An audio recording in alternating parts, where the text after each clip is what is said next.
Bulletin के आगाज में आपको बताएं कि वज़ीर दिफा ख्वाजा आसिफ ने कहा कि मंगल या बुध तक नए सिपह सालार का नाम सामने आ जाएगा। इसहाक डार सदर से मुलाकात में आर्मी चीफ की तैनाती पर बात की और इत्तेफाक राय पैदा किया गया।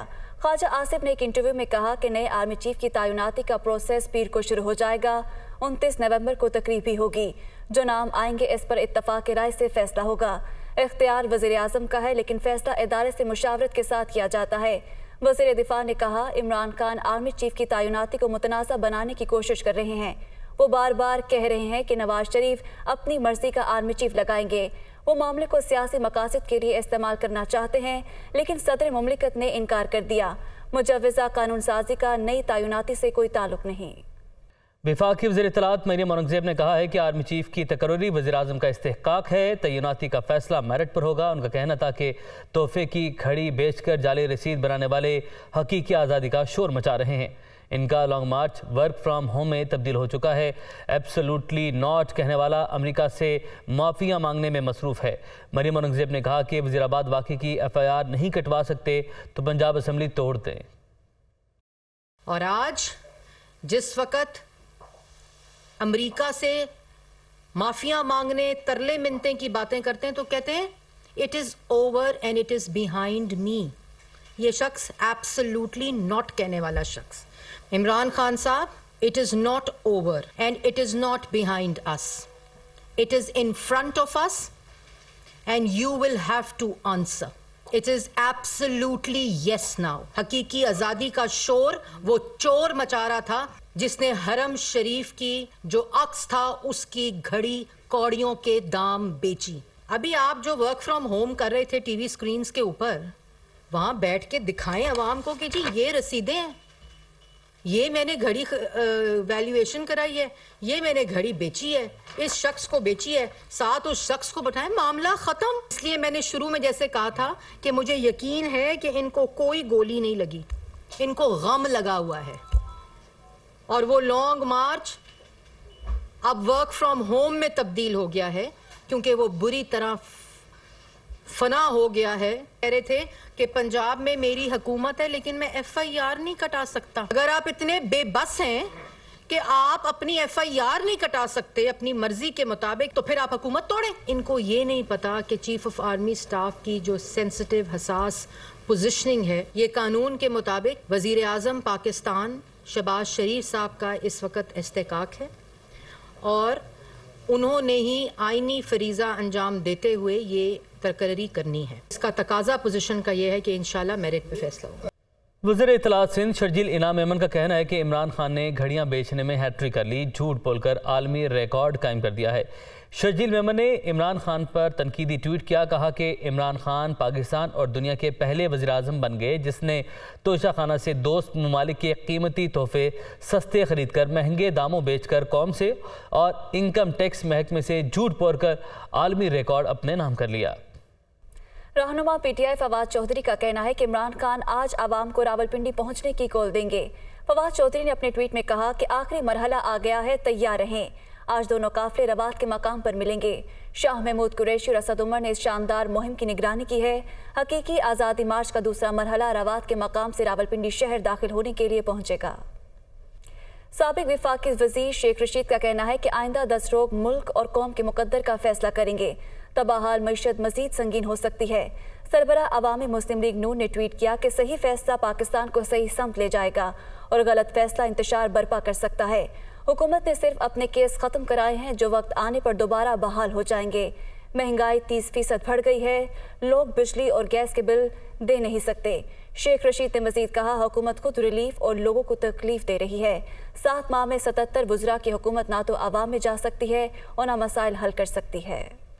PTI के लॉन्ग मार्च और एहतजाज का मामला IG इस्लामाबाद ने तफसीली रिपोर्ट इस्लामाबाद हाई कोर्ट में जमा करवा दी है। PTI 25 मई को भी अपनी गारंटी की खिलाफ वर्जी कर चुकी है। IG की जानिब से ये रिपोर्ट जमा करवाई गई है। आमिर सईद अब्बासी हमारे साथ मौजूद हैं, उनकी जानिब बढ़ते हैं। आमिर, बताइएगा क्या कहना है इंतजामिया और IG पुलिस का?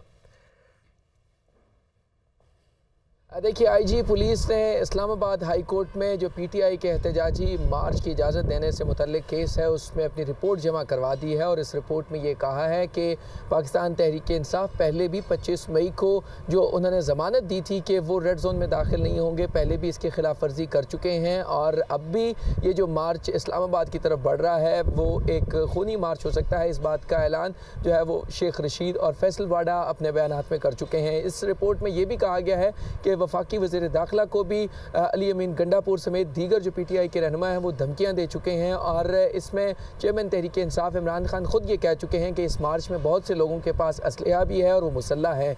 इसमें यह भी कहा गया है कि पीटीआई ने अपने बहुत से कारकुनान को न सिर्फ दीगर सामान दे रखा है पुरतशद्दुद वाक़े के लिए, बल्कि गुलेलें भी दे रखी हैं। लिहाजा एक पुरतशद्दुद एहतजाज का इम्कान है। लिहाजा अदालत अगर मुनासिब समझे तो पीटीआई से एक ज़मानत ली जा सकती है और उनसे शराइत जो तमाम हैं कि वो पुरअमन अपना एहतजाज रिकॉर्ड करवाएंगे और उसके बाद पुरअमन तरीके से मुंतशिर हो जाएंगे, तो उसके बाद अदालत मुनासिब समझे तो एहतजाज की इजाज़त दी जा सकती है। लेकिन इस रिपोर्ट में आईजी इस्लामाबाद पुलिस ने यह कहा है कि जिस मरकज़ी शाहराह पर पीटीआई एहतजाज करना चाहती है वहाँ से बहुत से जो डिप्लोमेटिक मिशंस हैं वो मूव करते हैं, मरकज़ी शाहराह है। इसके अलावा रोड्स बंद होने का खदशा है। मुख्तलिफ तरीक़ों से जो आम शहरी हैं उनकी नकलो हरकत में भी मुश्किलात का सामना करना पड़ सकता है। लेकिन इन तमाम हालात के बावजूद अगर पीटीआई ये गारंटी देती है कि ऊपर गारंटी तलब की गई है पीटीआई की जानिब से। आमिर सिद्दीकी से आपने अपडेट किया, आपका शुक्रिया। बराह रास्त आपको लिए चले गवर्नर सिंध का इमरान खान टेसूरी इस वक्त मीडिया से गुफ्तगू कर रहे हैं। ये ऐसी नज़र नहीं आती जिससे कराची के लोगों को कोई फ़ायदा पहुंचा हो। मैं समझता हूं कि मैं शुक्रिया अदा करता हूं हाफिज़ नईमुर साहब का, इनके इदारे के लोगों का जिन्होंने मुझे तहम्मुल से सुना भी और बहुत सारी ऐसी तजावीज़ात दी हैं जिस पे इंशाल्लाह आइंदा मैं आपको अमल करता हुआ नज़र आऊँगा। गवर्नर साहब, आपकी जहाँ तक मुझे पता है कि अभी तक आपका एमक्यूएम के डिप्टी कन्वीनर वाला ओहदा भी आपने रिज़ाइन नहीं किया। वो एक तो गवर्नर की हैसियत है, दूसरा एमक्यूएम के डिप्टी कन्वीनर की हैसियत है। तो जमात इस्लामी और एमक्यूएम एक अलग पिच पर खेलने वाले खिलाड़ी हैं। तो क्या मतलब मादी की तलखियों को कम करने, ख़त्म करने पर भी कोई बात हुई या ये किस तरह ये लेके चलेंगे और किस हैसियत में आपने इनसे बातचीत की? देखिए, मैं ये समझता हूँ कि जब आदमी किसी के साथ दिल से बात करे और शहर और सूबे की भलाई की बात करे तो उसके दरमियान ओहदे आड़े नहीं आते। ये ओहदे दूरियां तो पैदा कर सकते हैं, कुर्बत और मोहब्बत नहीं पैदा कर सकते। तो यहाँ जितनी भी बात की है हाफिज़ साहब खुद कहेंगे वो बड़े दिल से की गई है दोनों तरफ से और इंशाल्लाह आगे ये मोहब्बत कायम रहेगी। बहैसियत गवर्नर सिंध मैं किसी एक जमात का गवर्नर नहीं हूँ, मैं पूरे सूबे का सिंध का गवर्नर हूँ। अल्लाह ताला ने ये मनसब दिया है और मेरे लिए तमाम सियासी जमातें बराबर हैं। जितना मैं एमक्यूएम पाकिस्तान की बात सुनूँगा उतनी ही बात मैं जमात इस्लामी की भी। आगे बढ़े और आपको बताएं कि इस्लामाबाद में तहरीक इंसाफ के लॉन्ग मार्च की वजह से क्या सूरत हाल है, वफाकी दारुल हुकूमत में कौन से रास्ते खुले हैं और इंतजामिया ने इजाज़त तलब न करने पर लॉन्ग मार्च को इस्लामाबाद दाखिल नहीं होने दिया जाएगा। इस हवाले से बताएंगे दुनिया न्यूज़ के नुमाइंदे कमरुल मुनव्वर। जी, इस वक्त हम मौजूद हैं इस्लामाबाद के रेड जोन में जिसको 3 अतराफ से खोला गया है। ताहम 2 रास्ते जो रेड जोन को जाने वाले हैं उनको अभी तक बंद कर दिया गया है और लॉन्ग मार्च रवात के करीब वो पहुंच चुके हैं और वहां पर आज 2 बजे के करीब जो है एक जलसा जो है वो मुनक्किद किया जाएगा, जिसके बाद इमरान खान जो है अपने लाए अमल का ऐलान करेंगे। इस वक्त इस्लामाबाद के अंदर FC रेंजर्स, इस्लामाबाद पुलिस और सिंध पुलिस की नफरी जो है वो मौजूद है और तमाम जो दाखिली रास्ते हैं वहाँ पर भी इनको तैनात किया गया, जबकि बड़ी तादाद में कंटेनर्स जो हैं वो भी वहाँ पर रखे गए हैं। अभी तक पाकिस्तान तहरीक इंसाफ की जो मकामी क़यादत है उनकी जानिब से इजाज़तनामा तलब नहीं किया गया, क्योंकि इससे कबल जो इजाज़तनामा तलब किया गया था उसमें अदालत की जानिब से भी ये कहा गया था और इंतज़ामिया की जानिब से ये कहा गया था कि श्योरिटी दी जाए कि किसी किस्म का कानून जो है वो नहीं तोड़ा जाएगा। ताहम अब तक उसके बाद ना तो कोई इजाज़तनामा ना NOC जो है वो अप्लाई किया गया है डिप्टी कमिश्नर के पास। पाकिस्तान तहरीक इंसाफ की जो इंतज़ामिया उसकी जानिब से पाकिस्तान तहरीक इंसाफ का जो लॉन्ग मार्च है वो इस्लामाबाद दाखिल होने की कोशिश करेगा और इजाज़त जो है उनको नहीं दी जाती। तो जितने भी दाखिली रास्ते हैं जिसमें तरनोल, टी क्रॉस, रवात, बाराकऊ और गोलड़ा का इलाका शामिल है उनको मुकम्मल तौर पर इन कंटेनर्स के ज़रिए बंद कर दिया जाएगा और इन कंटेनर से बंद करने के बाद भारी नफरी को सिक्योरिटी पर मामूर किया गया है। जी। कमरुल मुनव्वर हमें अपडेट कर रहे थे। अभी आपको बताएं कि पाकिस्तान तहरीक इंसाफ का लॉन्ग मार्च रावलपिंडी में दाखिल होने के बाद किन रास्तों से गुजरेगा और उनका इस्तकबाल कहां कहां किया जाएगा, इस हवाले से मैं अपडेट करेंगी मरियम इलाही। जी बिल्कुल, पाकिस्तान तहरीक इंसाफ का जो लॉन्ग मार्च है वो इस वक्त रवात पहुंच चुका है और मैं इस वक्त रावलपिंडी में मौजूद हूँ।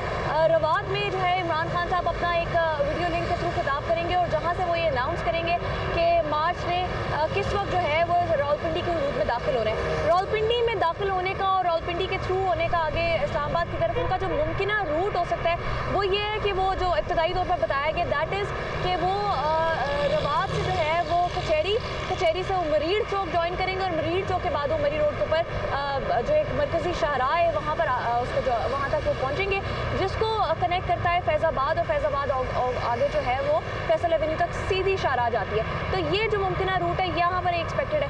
अदर देन दैट रावलपिंडी पूरे में जो है इस वक्त 6 बड़े जो है मकामी लीडरशिप की तरफ से इस्तकबालिया कैंप्स लगाए हैं, जहाँ से वो अपने अपने जो लोगों को है वो मरकजी जो सेंट्रल इनका मार्च होगा उसके साथ ज्वाइन करेंगे। और उसके बाद इमरान खान साहब का प्रोगेटिव है कि वो जब भी अनाउंस करेंगे इस्लामाबाद के एंटर होने का तो ये जो है मुमकिन रास्ता बनेगा उनका। जी वेलकम बैक। पाक सरजमीन पार्टी के सरबराह मुस्तफ़ा कमाल का कहना है कि इमरान खान सारा दिन झूठ बोलते हैं। उन्होंने कहा IMF के पास नहीं जाएंगे मगर वो गए। इमरान खान किसी दूसरे को पार्लियामेंट में तस्लीम करने के लिए तैयार नहीं। इस तरह ये मुल्क नहीं चल सकता। वो कराची में प्रेस कॉन्फ्रेंस कर रहे थे। सुबह दोपहर शाम और उसके बीच में भी जो टाइम आता है उस सारे टाइम में झूठ बोल रहे हो यार आप। आपने कहा आप IMF के पास नहीं जाएंगे, जाना पड़े तो खुदकुशी कर लेंगे, गए, झूठ बोला। आपने कहा कि 90 दिन में करप्शन खत्म कर देंगे, नहीं किया, झूठ बोला। आपसे बड़ा दुश्मन खान साहब कोई हो ही नहीं सकता। कौन लोग हो आप? क्या करना चाह रहे हो यार आप? ये मुल्क खिलवाड़ है। मुल्क के मौजूदा पार्लिमानी निजाम में तो दूसरी पार्टी के लोग जाएंगे, उनको आप मानने के लिए तैयार नहीं हो तो ये मुल्क तो चल सकता ही नहीं है। स्टेज अदाकार तारिक टेडी लाहौर के अस्पताल में इंतकाल कर गए। तारिक टेडी के भाई ने मौत की तस्दीक कर दी। तारिक टेडी कुछ अरसे से जिगर के आर्जे में मुब्तला थे और गुज़श्ता 21 रोज़ से PKLI अस्पताल में ज़ेर इलाज थे, जहां तारिक टेडी के इलाज के लिए मेडिकल बोर्ड भी तश्कील दिया गया था। वज़ीर आला परवेज़ इलाही ने तारिक टेडी के इंतकाल पर अफसोस का इजहार किया। मुजफ्फरगढ़ और लिया के सहराओं में 7वीं चोलिस्तान रैली के सिलसिले में स्टॉक कैटेगरी के सनसनीखेज मुकाबले जारी हैं, जिसमें 70 गाड़ियां हिस्सा ले रही हैं। दिलचस्प और सनसनीखेज मुकाबले की सूरत हाल क्या है वो जानते हैं ब्यूरो चीफ नुमान खान बाबर से। नुमान खान, कहिएगा कैसे मुकाबले जारी हैं? जी बिल्कुल, दिलचस्प सनसनीखेज और कांटेदार मुकाबले हैं। स्टॉक कैटेगरी हैं और अब तक 70 गाड़ियों में से जो है 55 गाड़ियां मंजिल की तरफ रवा दवा है। 190 किलोमीटर का ट्रैक है और अब तक जो है 15 गाड़ियां जो है वो मंजिल मकसूद पर पहुंच चुकी हैं। सूरत हाल ये कि इसके बाद जो है मोटर बाइक रैली का एहतमाम किया गया है। 3 बजे के बाद जो है मोटर बाइकर जो है उनकी रेस होगी। सूरत हाल ये कि अभी भी शायकीन आ रहे हैं, लुत्फ अंदोज रहे हैं। यहाँ पर म्यूजिक का भी प्रोग्राम का भी एहतमाम किया गया है। काफ़ी जश्न का समा है, बच्चे बड़े सभी महसूस हो रहे हैं। और कल प्रीपेड कैटेगरी के मुकाबले होंगे जिसमें 60 गाड़ियां जो हैं वो पार्टिसिपेट करेंगे। नादर मक्सी जो हैं वो पार्टिसिपेट कर रहे हैं। उसके साथ साथ जैन महमूद है जो हैं वो अपने टाइटल का दिफा करेंगे। सूरत हाल ये कि इंतहाई दिलचस्प सनसनीखेज और कांटेदार मुकाबले हैं जिससे शायकीन जो है महसूस हो रहे हैं। उसके साथ साथ यहाँ पर जो ट्रैक है जिगजैग ट्रैक है, इंतहाई दुश्वार ट्रैक है। यहाँ पर 8 चेक पोस्ट जो है यहाँ पर बनाई गई हैं और यहाँ पर पुलिस की भारी नफरत को तैनात किया गया ताकि किसी किस्म का जो है नाखुशगवार वाकया जो है वो पेश ना आए। जी ठीक है, आपने अपडेट किया, आपका शुक्रिया। पहाड़ों पर बर्फबारी का नया सिलसिला शुरू हो गया है। मालम जब्बा में बर्फबारी से सर्दी की शिद्दत बढ़ गई। मजीद जाने की नुमाइंदा सलीम अथर से। में बर्फबारी और बारिश का नया सिलसिला शुरू हो चुका है और इस वक्त मैं वादी मालम जबा में मौजूद हूँ। आप देख रहे हैं कि हल्की हल्की यहाँ पर अब जो है बर्फबारी भी जो है जारी है। इसके साथ ही यहाँ पर कुछ जो है टूरिस्ट आए हुए हैं, वो इस बर्फबारी को एंजॉय करने के लिए यहाँ पर पहुँचे हुए हैं। तो उनसे बात करते हैं। जी आप बताइए, आप कहाँ से आई है और यहाँ जो आप आई है तो मालम जबा में कैसे जो है आप महसूस कर रही हैं? मैं जो है वो बेसिकली इस्लामाबाद से आई हूँ और मैं मालम जगह में आके बहुत अच्छा महसूस कर रही हूँ। हम लोग बेसिकली कल रात को आए थे तो इतनी ज़्यादा बर्फ़बारी नहीं थी, बारिश हो रही थी लेकिन बर्फ़बारी नहीं थी। जब हम लोग सुबह उठे तो बर्फ़बारी काफ़ी हो गई थी। फिर हम लोगों ने प्लान किया कि हम लोग जो है वो स्की रिजॉर्ट हम लोगों को जाना चाहिए। ये बताइए कि यहाँ पर आप आई है तो आप जो मुल्क की दीगर जो सयाह है उनको क्या मैसेज देना चाहिए आप? मैं उनको ये मैसेज देना चाहूँगी कि उनको चाहिए कि वो भी आके यहाँ पे एंजॉय करें। यहाँ पे जो है वो बहुत अच्छी बर्फ़बारी हो रही है तो मैं यही कहूँगी कि वो लोग एंजॉय अपनी फैमिलीज़ के साथ आएँ, फ्रेंड्स के साथ आएँ, टूर पे आएँ तो वो लोग आके यहाँ पे एंजॉय करें। मालूम जब इसके रिजॉर्ट में आए उन लोगों को बहुत अच्छा लगेगा आके।